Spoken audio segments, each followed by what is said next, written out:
Hello and welcome to La Rosa Reads. I'm Denise La Rosa, and today I will be sharing with all of you the best fiction reads I've ever read according to Goodreads. Let's talk books.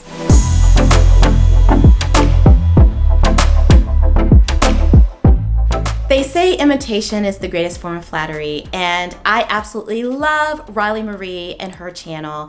Her BookTube channel is one that I find myself going from video to video to video to video, and next thing you know, I've watched 5 of her videos. And she recently recorded a video and shared it with all of us that I thought was a brilliant idea. And apparently she got the idea from another booktuber. But what she did is she went into her Goodreads and she went into her read category. And from there, she selected the organizing the books according to average ratings. And that revealed the best books she's ever read according to Goodreads. So I'm going to do a little twist on that by sharing my top 20 best fiction reads I've ever read according to Goodreads. What I discovered in categorizing my reads according to average ratings is that I had a lot of nonfiction and a few fiction reads here and there. But years ago, my go-to genre was nonfiction and subgenres within that. And I'm not really in the mood to talk about nonfiction, and I might do a nonfiction Goodreads video later. So I just wanted to share with you guys the best fiction reads I've ever read according to Goodreads. Now, another way that I categorized these reads is requiring that each of these reads had to have had at least 1,000 ratings. I had a lot of books that had maybe 20 reviews and ratings, and they were up there as the best books I've ever read. And that's not a true reflection of whether or not these books are of good quality, because you don't really have very many ratings to go off of. So without any further ado, here we go. Tied for number 20 are two very interesting books. The first one being Legacy of the Queen by Kobe Bryant and Deacon King Kong by James McBride. Both of these books have an average 4.19 rating on Goodreads. I read Legacy of the Queen shortly after the tragic and sudden death of Kobe Bryant, his daughter Gianna, and some other passengers, the other passengers on the plane. I am a huge Kobe Bryant fan. I have been since he was in high school playing basketball and wowed us in the NBA at the NBA draft. And I felt like we grew up together. We're around the same age, and I just felt like I watched him grow up before our very eyes and mature and get married and become a husband and a father. And it seemed like he had so much life to live. And so, like millions of people, I was so shocked and deeply saddened at the news of his death, and found out a lot of things about him that weren't really on my radar. We oftentimes do that. We look and dig deep into the celebrity deaths. Once they've passed, we dig deep into their lives. And I discovered that Kobe Bryant is just also should be known as an incredible author as well. And he has co-written some books with some incredible authors, one of them being Legacy and the Queen.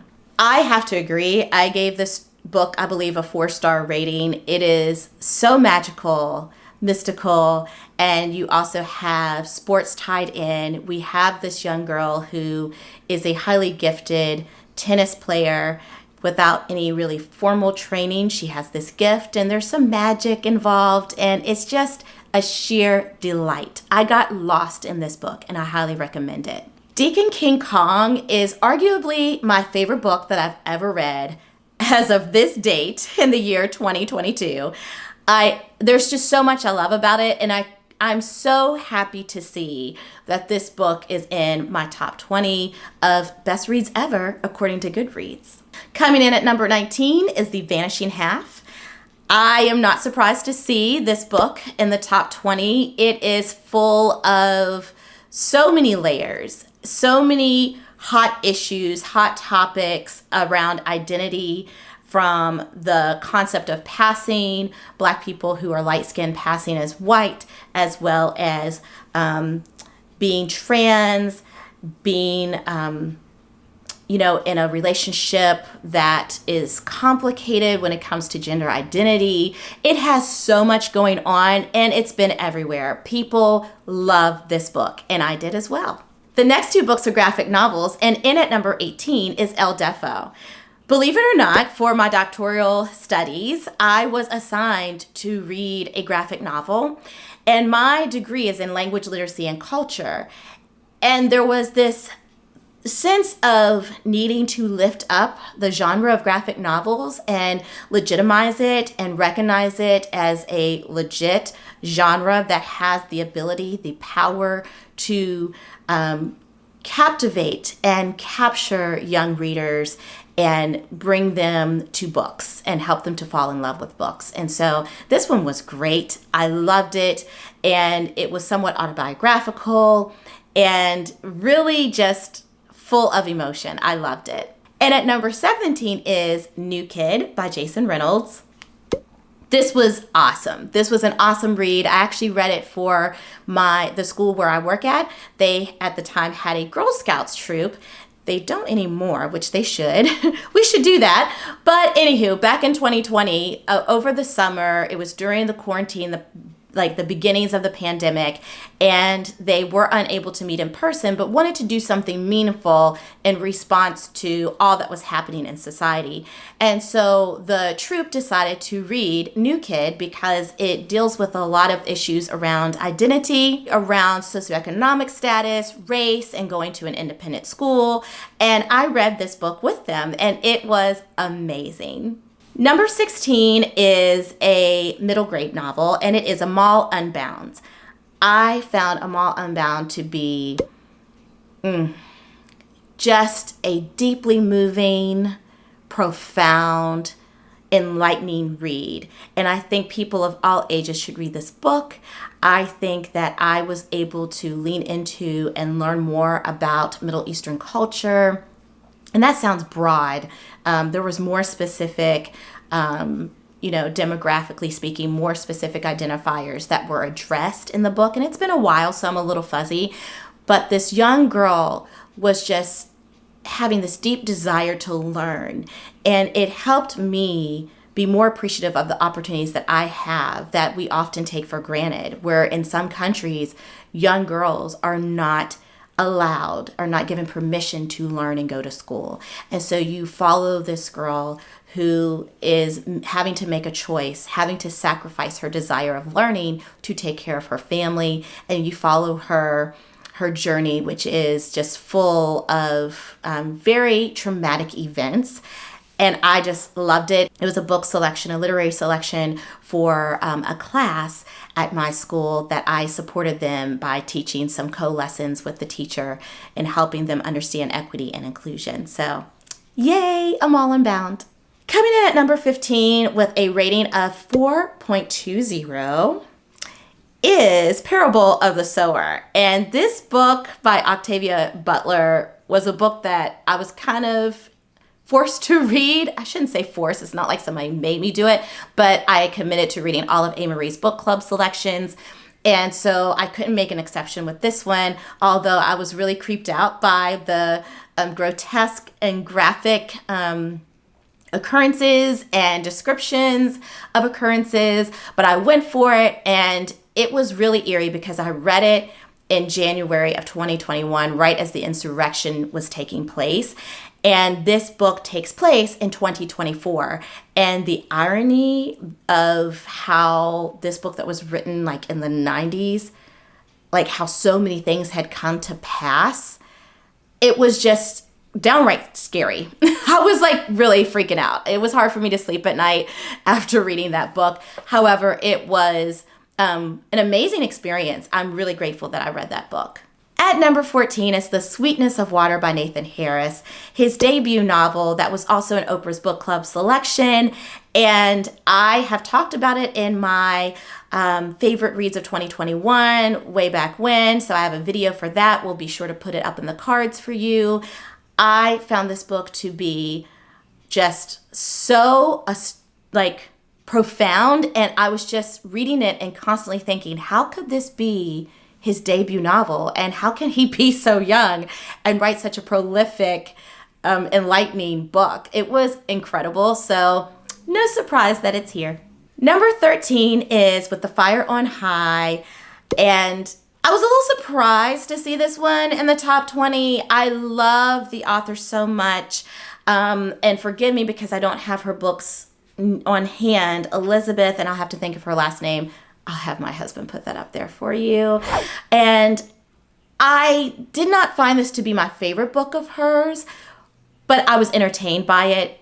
It was meant to be like realistic fiction, and some of it was a little bit far-fetched for me that this story could be like tied up with a bow given the circumstances. But, you know, kudos for her. Kudos to her for having this book have such a high rating.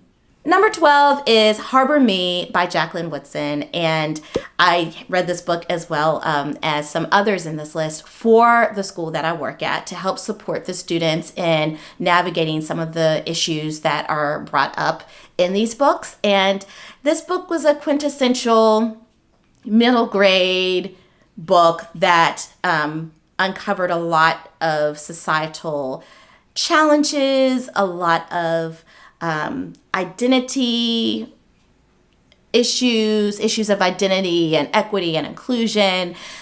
And so there was a lot there to unpack, and I think that it was done so beautifully. Love that book. Number 11 with a score or a rating of 4.24 is The Secret Lives of Church Ladies. I am thrilled to see The Secret Lives of Church Ladies in my top 20. I would have definitely put it in my top 10, maybe even top 5, but you know, it takes all kinds of readers to make the world go round. Number 10 is Ancestor Approved. I checked this book out of the library, being inspired by Megan from Too Cool for Middle School, and I was so delighted. This book did not disappoint. It is a collection of short stories from people of the Indigenous community, and there's like this common thread throughout all of these stories, being that all of them are headed to an event in Michigan. I believe it is a powwow in Michigan. So that was kind of the common theme. And I just loved how each of these short stories could stand on their own while also having a unifying theme. It was a wonderful reading experience. Wow, there's a lot of middle grade books in this top 20. And number 9 is A Good Kind of Trouble, and I found this book to be just sheer delight. I feel like I'm using the word delightful a lot, and I think because there's so many middle grade books, and I just think these authors of the books have done such a great job of making hard topics, hard issues accessible to young people, and it's actually necessary for older people to dig deep while not losing their minds, like having an accessible reading experience to explore some of these issues. So I appreciated this book and I loved it. So Elizabeth comes back at number 8 with Clap Where You Land. This book was written it is written in prose, and I found the whole format, the writing choices to be divine. She is such a prolific, profound, artistically skilled writer. I mean, her word choices and the way she puts these words together and how descriptive she is just breathtaking. And Clap When You Land was amazing, about two sisters who didn't know that the other existed, and their father's death brings them together. And wow, I actually might reread this one. Number 7, a young adult novel with a rating of 4.28 is Ace of Spades. Ace of Spades was a book that was recommended to me by a very dear friend, Nicholas. And my goodness, this book was wild. It took you on this wild journey of two Black students with very different personalities being in this predominantly white independent school. And it's a thriller. I don't want to give you too much other details. I just want you to read this book because it is wild. There is no other way to describe it. I was blown away, and this author was just like, mwah, chef's kiss. I mean, she knew the assignment. She did that thing. I am not surprised that she's in the top 20. Number 6 is Pony. I was inspired and encouraged to read this book because Krista at Books and Jams, along with the Curly Reader, and I believe one other wonderful booktuber, were having this book as the book selection for middle grade March this year. And I was just, it was one of those books that after I read it, I had to sit and not open up another book for a while. I just had to sit with that book, and it was just amazing. I've talked about it on this channel before, so we'll have to be sure that you get to see those videos. Check that out so that you can learn more. Number 5 is a book that I read in like 2017, maybe 2016. It's one of the oldest books on this list, and it is Small Great Things. It was a book that dealt with race, with sexism, with class. It is a book that all these years later, it's been like, 5 years now? It's a book that I think about on occasion. I was so deeply moved by it, and I thought it was beautifully done. And interesting that it was written by a white author because it dealt with so many racial issues from a Black woman's perspective, the main character being Black. And I personally thought it was so well done and just powerful. So powerful. I mean, it was very introspective too. It made you look within yourself and think about who you are and who you want to be. Number 4. I feel like I'm talking a lot. Number 4 is A Good Girl's Guide to Murder. This book, it's hyped. It's aight. It's number 4. Would I have it in my top 5? No. Would I have it in my top 10? Probably not. Would I have it in my top 20? No. But, with a score of 4.37, it's like everything to some people. So good for Holly Jackson and good for A Good Girl's Guide to Murder. Number 3 is perhaps one of, right up there with Deacon King Kong, one of my all-time favorite books, and it is Homegoing by Yaa Gyasi. I have it in my video for Black History Month, one of my top 3 favorite Black History Month books that I recommend, and you just have to check that out. There's so much to be said about the book. I'm running out of time on here, but I encourage you to check out that video. All right, the top 2. Coming in at number 2 is Project Hail Mary. I am not surprised. It has a score of 4.52. It wouldn't even be in my top 20, but it's got people excited, and I can see why. It's not my genre of choice. I was highly impressed by it. I enjoyed it. It was a lot of science language, so it was hard for me to follow. I felt like it was really heavy on that. I felt like it could have eased up a little bit to make it a little more accessible to everyone, but what do I know? Apparently nothing, because it's number 2. And last but not least, coming in at number 1 as the best fiction book I've ever read, according to Goodreads, is, drumroll, The Love Songs of W.E.B. Du Bois by none other than the phenomenal Honorée Fanonne Jeffers. Miss Jeffers, I bow to you. I give you your flowers. I applaud you. I celebrate you. I love you. And I love your book, The Love Songs of W.E.B. Du Bois. Now, y'all, this book is a chunker. I don't have it with me because it's one of those books that's so amazing that it has no business just sitting on your shelf, okay?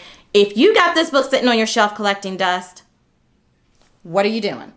Like, you need to take that book off the shelf and gift it to someone, lend it to someone, because this book is a gift to the world. It is not a book that should be on a shelf. Ailey is the main character. She's the protagonist. She's named after the famous choreographer, my favorite choreographer, Alvin Ailey.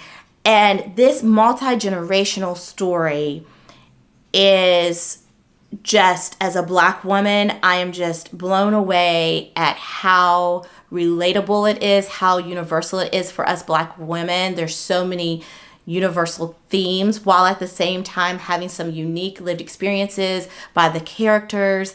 It was kind of like Homegoing 2.0, if I could think of a way to describe it. I think it goes in more depth with the multi-generational stories of the ancestors, whereas Homegoing takes two sisters from West Africa and kind of follows their generational, line. This book is just, it's everything. It deserves all of the accolades. And Miss Jeffers is a wonderful author who is so generous and loving and appreciative of her fans and is very accessible on Instagram. And I just am so happy for her that she is being celebrated and that this book is being celebrated. So congratulations, Miss Jeffers. According to Goodreads, your book is the best book I've ever read when it comes to fiction. So let me know. Go to your Goodreads and do the same thing I did. Hop on over there, friends, and go to your read category. Tap on average rating to categorize your books that you've read by average rating, and let me know. What is the best book you've ever read according to Goodreads? Also, feel free to check out my wonderful videos that I have. I'm accumulating quite a few, so you can check out this video right here, among many others. And until next time, happy reading. Bye.